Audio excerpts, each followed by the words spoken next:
Qual é o seu sonho? Eu sei que parece muito estranho a gente começar um curso sobre metas, sobre planejamento, com uma discussão tão voltada aos desejos, tão voltada às nossas vontades, naquela esfera gostosa e abstrata em que moram os nossos sonhos. Quando a gente fala de metas, a gente se direciona para um lugar mais tangível, mais concreto, mais realista, muitas vezes até um pouquinho mais doído. E às vezes é isso que faz a gente se afastar da esfera da prática, da esfera das metas, e a gente se apegar ao sonho. Mas aqui a gente vai tratar de uma perspectiva filosófica dos sonhos, que aqui vai ajudar você a traçar as suas metas.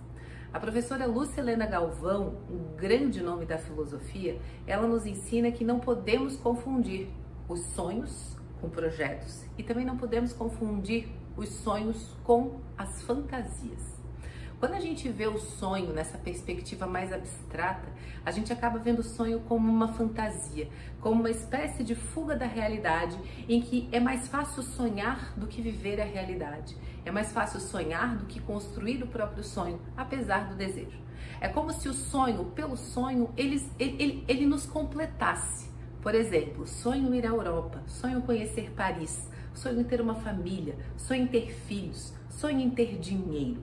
Esses sonhos, muitas vezes, ao sonhar, a gente acaba se sentindo preenchido. E esse preenchimento, que é uma espécie de fuga da realidade, acaba nos afastando da esfera da vida real. Só que a gente também não pode confundir os sonhos com os projetos, com as metas, porque o sonho, ele tem algo de desejo, ele precisa ter esse desejo, mas ele não pode ser confundido com uma esfera prática. Por exemplo, sonho em ter um carro. Facilmente consegue-se ter um carro atualmente. Sonho em ter uma casa. Sonho em ter um emprego. Sonho em ter uma renda X. No momento em que você cumpre esse projeto, no momento em que você cumpre essa meta, o que sobra? Do que somos feitos? O que tem depois? O desejo, ele precisa habitar na nossa vida. A questão filosófica disso é a gente se apegar ao sonho como uma espécie de busca interior. Quando a gente tira todas as perspectivas práticas, o que sobra?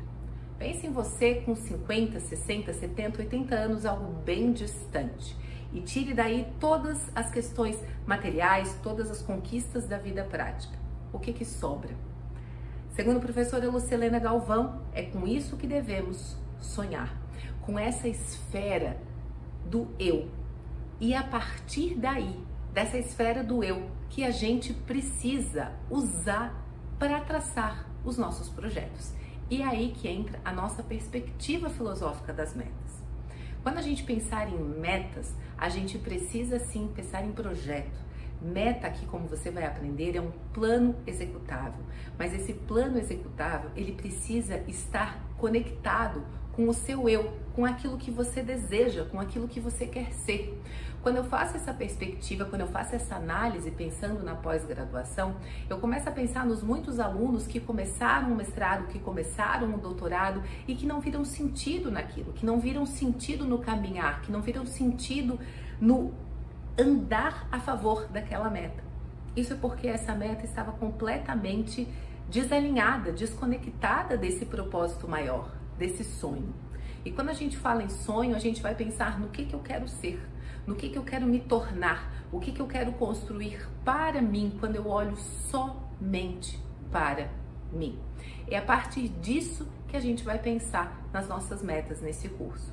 Nós não vamos pensar em metas que sejam idealistas. Nós não vamos pensar na meta pela meta. Nós vamos focar aqui na construção, na elaboração de metas que estejam conectadas com a sua realidade, com aquilo que você é capaz de cumprir, mas também com aquilo que você deseja cumprir. O meu exemplo, vou me trazer aqui, já que você está aqui nesse curso pelo relacionamento que nós temos nas redes sociais ou pelo relacionamento que vamos construir a partir desse curso. O meu desejo, eu penso na Fernanda, mais velha, com 70 anos, isolando todas as outras coisas. O que eu quero? eu quero autonomia do meu ser. Eu quero autonomia física, eu quero autonomia intelectual, eu quero vivenciar essa autonomia através dos meus relacionamentos. Então, as minhas metas, os meus projetos, eles devem me levar para esse sonho. É como se eu tivesse o sonho de pertencer a mim. O meu sonho, se eu pudesse colocar no papel, é viver uma vida que faça sentido para mim. Então, os meus projetos, as minhas metas, estão direcionadas para isso. Então, talvez hoje, se você me perguntar, Fernanda, por que você não faz um concurso para a Receita Federal?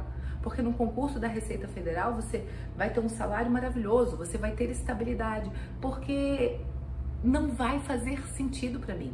Não faz sentido para mim. Seria o dinheiro pelo dinheiro, seria a meta pela meta. E eu busco algo maior.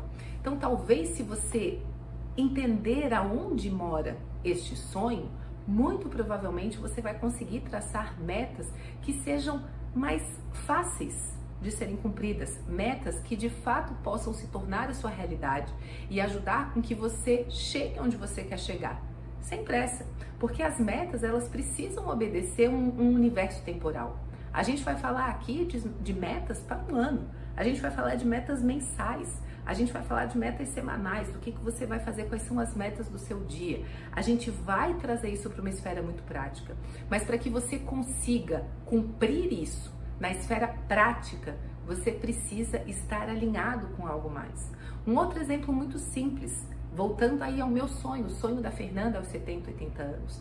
Eu desejo aos 70, 80 anos ter autonomia física. Eu desejo ter autonomia para que eu possa carregar as minhas compras do supermercado, para que eu não necessite de alguém fisicamente, para que eu consiga cumprir os meus desejos da Fernanda de 70 anos. Só que para isso eu preciso construir isso. Eu preciso trazer esse sonho como um projeto, como uma meta. Então, quais são as minhas metas hoje que estão alinhadas com esse sonho? Eu vou consumir mais água, eu vou cuidar da minha saúde, eu vou ter um peso adequado ao meu desejo estético e à minha constituição física e à minha saúde, eu vou fazer musculação para que eu tenha densidade muscular, para que permita que eu faça tudo isso. Agora, a gente não pode esquecer do sonho. Eu não quero que esse seja um curso de meta pela meta, simplesmente para cumprir uma meta. Porque depois a gente cumpre a meta e cadê? Cadê o sentido da coisa? Eu sou pesquisadora, eu pesquiso cultura, eu pesquiso consumo cultural, eu pesquiso aquilo que nós consumimos, e eu não estou falando só de comprar, do sentido de comprar um carro, de comprar uma viagem. Cadê o consumo da vida? A gente precisa ter esse consumo de vida, a gente precisa desse sentido das coisas. E para isso nós vamos olhar para as metas sobre 4 perspectivas. Primeiro de tudo, nós precisamos repensar a nossa relação com o tempo. Quando a gente fala de sonhos, quando a gente fala de metas, naturalmente a gente precisa pensar num universo temporal para que a gente consiga concretizar algumas coisas. Só que muitas vezes a gente acaba se tornando escravo da nossa própria vontade.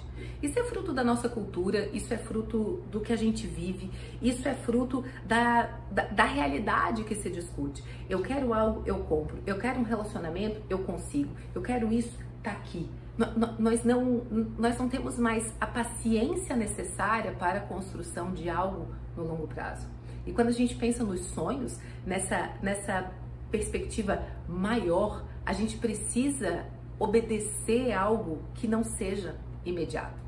Quando a gente pensa num arquiteto, por exemplo, quando eu fiz essa obra aqui, ano passado, 2023, eu realizei um sonho, né? Não, na verdade eu realizei um projeto que faz parte desse meu sonho de autonomia, que foi montar a minha sala. E quando eu desejei essa sala, eu conversei com uma arquiteta e ela montou um projeto para mim que me permitisse visualizar o que ia acontecer aqui dentro. E quando ela começou a obra, a gente teve aqui o empreiteiro, a gente teve o pintor, a gente teve a pessoa que colocou o gesso, a gente teve o pessoal da madeira. Todos eles, ao executar ao seu tempo, que era preciso ser feito, eles olhavam para o projeto que essa arquiteta tinha mandado para mim. Esse projeto era o norte deles. Eles não agiam de acordo com as suas vontades, eles não agiam de acordo com o que eles gostavam de fazer, eles simplesmente cumpriam aquilo que havia sido projetado. A gente precisa ter um pouco mais essa perspectiva de olhar pro big picture, que se fala tanto, né? Por olhar para essa perspectiva maior e a gente conseguir se conectar com ela. Isso vai tornar a gente mais autônomo, isso vai tornar a gente mais independente, porque muitas vezes a gente acha que nós estamos escravizando as nossas vontades, nós estamos fazendo aquilo só pelo futuro, a gente não pode ter olhos só no futuro, mas aí você está sendo escravo das suas vontades? Para onde te levam essas vontades? Porque se a gente for analisar dentro dessa perspectiva filosófica, nós estamos na esfera do desejo. E o desejo, ele finda no momento em que ele é cumprido. Eu tenho o desejo de comer um bolo de chocolate. No momento em que eu como esse bolo de chocolate, já deu até vontade. No momento em que eu como, acabou. Matei o desejo. A essência do desejo é deixar de existir no momento em que ele se concretiza. E o que vem depois? O que fica para depois? Então aqui a gente precisa se conectar com esse depois para que a gente consiga ter esses resultados. E aqui, naturalmente, a gente vai precisar sacrificar algumas coisas. A gente vai sacrificar talvez algum tempo de sono. Eu não estou dizendo aqui para você dormir 3 horas por noite. Isso é totalmente desnecessário e improdutivo e vai contra tudo aquilo que eu acredito em termos de produtividade. Mas talvez você tenha que acordar meia horinha mais cedo. Talvez você precise sacrificar algum momento de lazer. Eu não estou dizendo para você deixar de estar com a sua família, eu não estou dizendo para você deixar de fazer as coisas que você gosta. Eu estou pedindo para você deixar o celular de lado por 40 minutos, por 1 hora, que a gente fica facilmente entretido no celular. Vocês estão entendendo? Eu preciso respeitar o tempo. Se eu não respeito o tempo, vai ser muito difícil que eu use esse tempo ao meu favor. E naturalmente eu acabo me tornando um escravo das minhas vontades. E eu prefiro, se a gente for falar, né, nessa expressão que é pesada, eu prefiro ser escrava dos meus sonhos. Lembrando sempre que não é a meta pela meta, é a meta pelos sonhos que puxam essa meta, que puxam esse projeto. Por isso que eu te pergunto novamente, qual é o seu sonho? A segunda perspectiva que nós vamos tratar aqui nesse curso é a nossa relação com o espaço, é a nossa relação com o que nos rodeia. Eu lembro que a minha mãe sempre me dizia, minha mãe já faleceu há mais de 20 anos, mas ela me deixou ensinamentos que eu acho que são tão úteis e tão contemporâneos que eles podem nos servir aqui de exemplo e de ensinamento. Eu sempre fui uma pessoa naturalmente bagunceira, não sou uma pessoa organizada, mas sou uma pessoa que busco a organização. Então tudo que vocês me veem fazendo hoje, em termos de, nossa, Fernanda, você é muito organizada com a sua vida, você é muito organizada com o seu armário, você é muito organizada com as suas coisas, isso tudo não é natural. Isso tudo é fruto de uma observação constante e de uma vigilância, de um exercício constante, porque o meu natural é deixar tudo absolutamente bagunçado. A minha mãe dizia, sempre quando ela viu meu quarto desarrumado, e infelizmente ela não viveu para me ver como uma pessoa organizada, ela sempre dizia, minha filha, quando as suas roupas estão do avesso, quando o seu quarto está bagunçado, a sua vida também está do avesso. Isso acontece porque o nosso cérebro, ele obedece padrões. E o nosso cérebro, ele não sabe se esse padrão é bom ou se ele é ruim. O nosso cérebro é muito mais fácil para ele obedecer um padrão. Ou você está sempre na bagunça, ou você está com tudo sempre arrumado. Isso vale para aquilo que está externo, como dizia minha mãe, a bagunça do meu quarto, mas isso também vale para aquilo que está interno, da nossa baguncinha interior.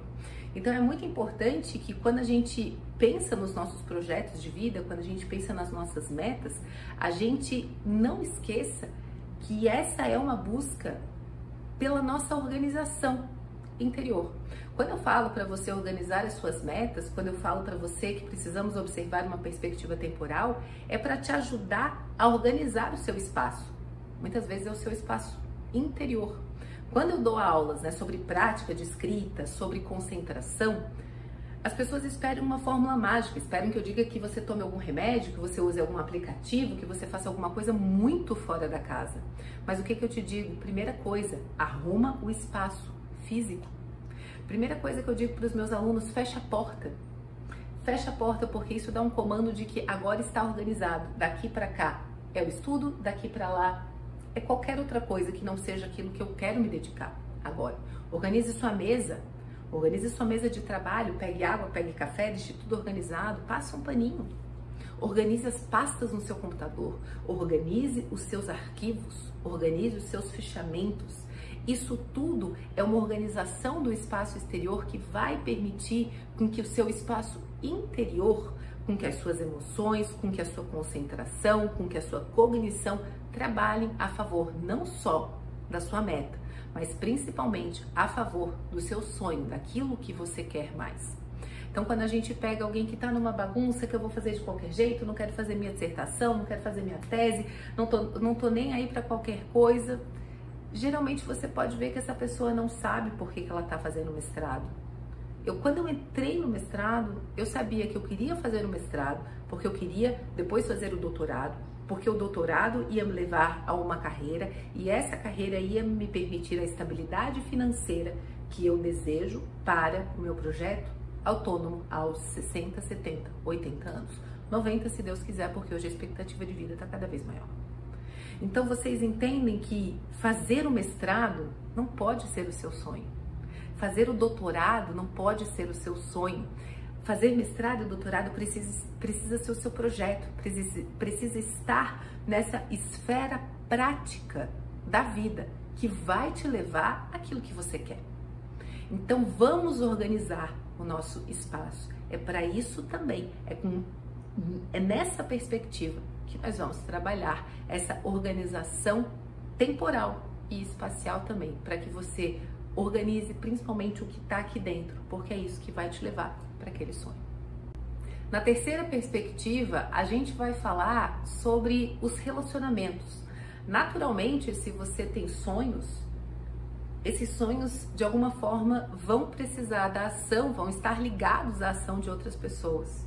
Mesmo quando você traz esses sonhos para a esfera da meta, dos projetos, a gente vai precisar de outras pessoas. Talvez você precise conversar com as pessoas que moram com você. Talvez você precise melhorar o seu relacionamento com o seu orientador. Talvez você precise pedir ajuda para cumprir a sua meta. Talvez você precise negociar o seu ego com o ego de outra pessoa. Talvez você precise se impor para conquistar essa meta. Talvez você precise baixar a cabeça e ter humildade em relação a outra pessoa. A gente não é uma ilha, graças a Deus. Nós precisamos de outras pessoas e as nossas metas também. Então, uma coisa que eu sugiro que vocês repensem são quantos relacionamentos são importantes para a construção das coisas. Muitas vezes, isso é muito comum eu receber muitos comentários negativos em relação ao relacionamento entre orientador e orientando. E, infelizmente, não existe uma solução mágica, até porque a gente não está falando só da relação entre orientador e orientando. A gente não pode nunca pensar que sempre será a mesma relação. A gente está falando ali de dois mundos que se encontram. Eu sempre dou um exemplo de que quando eu entrei no doutorado, eu tive um orientador, né? Eu troquei de orientador durante o doutorado. E eu entrei no doutorado enquanto uma colega entrou no mestrado. E nós tínhamos este mesmo orientador. Ela tinha um excelente relacionamento com ele. Eu não tinha. Então percebam, era o mesmo orientador, mas eram orientandas diferentes. Eles caminharam juntos até o término da dissertação dela e a defesa. E deu tudo certo. Agora, comigo, não deu certo. Porque éramos universos, eu não digo diferentes, mas simplesmente éramos universos que tinham atritos que não permitiam que esse relacionamento fosse o melhor possível. Eu acabei mudando de orientador e com o meu novo orientador eu fui cumprir um outro relacionamento, respeitando toda a individualidade daquele ser. Porque se eu pensasse nesse meu novo orientador como eu desejaria que ele fosse, eu certamente teria mais um relacionamento frustrado. Então, às vezes, a gente precisa respeitar o que as pessoas são, aceitar o que as pessoas são e buscar o melhor deste relacionamento. Infelizmente, a gente vai ter casos de abuso, de assédio, de algum relacionamento extremamente tóxico na academia, mas a vida chama da gente a necessidade de se relacionar com essas pessoas. E às vezes esse relacionamento significa um fim, o rompimento desse relacionamento. E tá tudo certo. O que a gente precisa é entender que esses relacionamentos, eles sempre terão algum impacto nas nossas metas e naturalmente nos nossos sonhos. Por isso que na nossa perspectiva de meta que você vai aprender aqui comigo, nós vamos considerar tudo isso, todas as pessoas, como parte fundamental da construção da sua realidade, porque é lá que a gente quer chegar. E para encerrar, a gente tem a perspectiva que certamente é a mais importante, que é a perspectiva do eu, que é a perspectiva do que eu quero, do que eu desejo e desse encontro entre o que eu desejo agora e o que eu desejo mais tarde. Como diz a professora Lucilena Galvão, que eu sou assim uma fã dela, inclusive no nosso clube de leitura produtiva, eu vou trazer várias indicações de vídeos, de leituras dela. Vocês sabem, né, que vocês vão fazer parte também de uma curadoria todo mês, junto com o Clube de Leitura Produtiva. Vocês vão receber uma série de indicações de conteúdos que são paralelos ao tema que a gente vai discutir em janeiro até dezembro, durante todo o nosso ano aí. Ela fala que nós precisamos moldar o nosso caráter. E o nosso caráter, ele vai sendo moldado, ele não é um chip que é colocado na gente quando a gente nasce. Você não tem um caráter desse jeito ou daquele porque você nasce numa família, porque você tem isso, porque você é aquilo. O caráter, ele vai sendo moldado a partir das experiências. E muitas vezes o caráter, ele nasce, ele surge, ele se fortalece, ele se molda nesse embate entre o desejo e o sonho, a gente colocando o sonho nessa perspectiva filosófica. Então, no momento em que eu digo não por uma tentação, no momento em que eu me forço a acordar 15 minutinhos mais cedo, no momento em que eu continuo a leitura de um artigo mesmo sem vontade, no momento em que o meu desejo é ignorar por completo a mensagem de WhatsApp do orientador e rasgar assim toda a minha raiva para ele, mas eu respondo essa mensagem, eu estou moldando o meu caráter, eu estou domesticando o meu ímpeto, eu estou domesticando o meu desejo a meu favor. Não é a gente sacrificar o que a gente quer fazer pelo nada, é sacrificar alguma coisa momentânea por algo que é muito maior e que é para mim, e que não é para os outros. Então, muitas vezes eu vejo gente, mas eu não vou fazer isso porque isso vai favorecer o meu orientador. Aí entra a perspectiva também do relacionamento interpessoal. Mas assim, isso te favorece? Pensa numa perspectiva maior, pensa no sonho, pensa nesse maior. Isso favorece os seus projetos? Favorece. Então, muitas vezes, por exemplo, eu estudei temas que eu não tinha o menor desejo. Mas eu estudei esse tema com toda a vontade, me dediquei o máximo que eu podia, porque eu sabia que estudando esse tema, eu publicaria esse artigo e esse artigo me permitiria construir o meu sonho. Um exemplo muito clássico aqui da pós-graduação são as disciplinas. Eu vejo muitos alunos reclamando, eu não vou fazer esse trabalho de disciplina, eu não vou me dedicar, porque esse trabalho não tem nada a ver com o que eu estudo. Porque esse trabalho, essa disciplina não tem nada a ver com a minha tese. Primeiro, existe aqui um desejo totalmente infantil de que tudo aquilo que eu recebo precisa ser personalizado às minhas vontades. Se numa turma de mestrado e doutorado nós temos 20 alunos com 20 temas diferentes, então nós teríamos que ter 20 cursos de mestrado.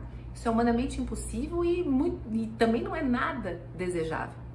Então, observe a imaturidade do caráter quando um aluno diz isso, eu não vou prestar atenção nessa aula, eu não vou ler esse texto porque não tem nada a ver com a minha tese. É assim, é você chutar para longe a oportunidade de moldar o seu caráter a seu favor. Porque você não faz pelo outro, você não faz pelo professor, você faz por você. Eu sempre digo aos meus alunos, toda leitura, toda escrita é treino. Ainda que você não publique esse trabalho, Ainda que você não mande para um congresso, ainda que você não queira estudar isso, você está treinando a sua leitura, você está treinando a escrita, você está treinando o seu ímpeto, você está domesticando a sua imaturidade. Então, nós precisamos construir esse caráter, porque é isso que vai fazer com que você faça a parte chata, cumpra o hábito desagradável que vai te levar à meta. E quando eu falo num hábito desagradável, eu não estou dizendo para você se martirizar, para você sacrificar a sua saúde, eu estou dizendo, por exemplo, um hábito desagradável para mim é fazer musculação. Eu detesto fazer musculação. Detesto. Já tentei de tudo. Musculação acaba sendo o menos pior. Um outro hábito para mim que é muito difícil, tomar água. Eu gosto de tomar Coca Zero. Se eu pudesse, eu tomaria Coca Zero em todas as refeições. Se eu pudesse, eu acordaria e tomaria Coca Zero. Eu voltaria do esporte e tomaria Coca Zero. Mas eu sei que isso não me beneficia.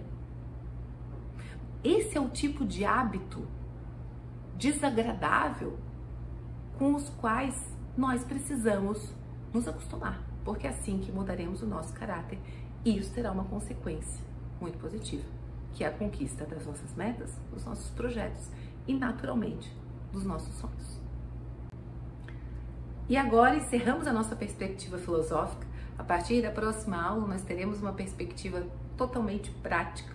Você vai conhecer aqui 7 ferramentas que foram pensadas, desenhadas e testadas para que você consiga colocar as suas metas em prática, em direção a esse sonho, nessa perspectiva que eu desejo que vocês construam.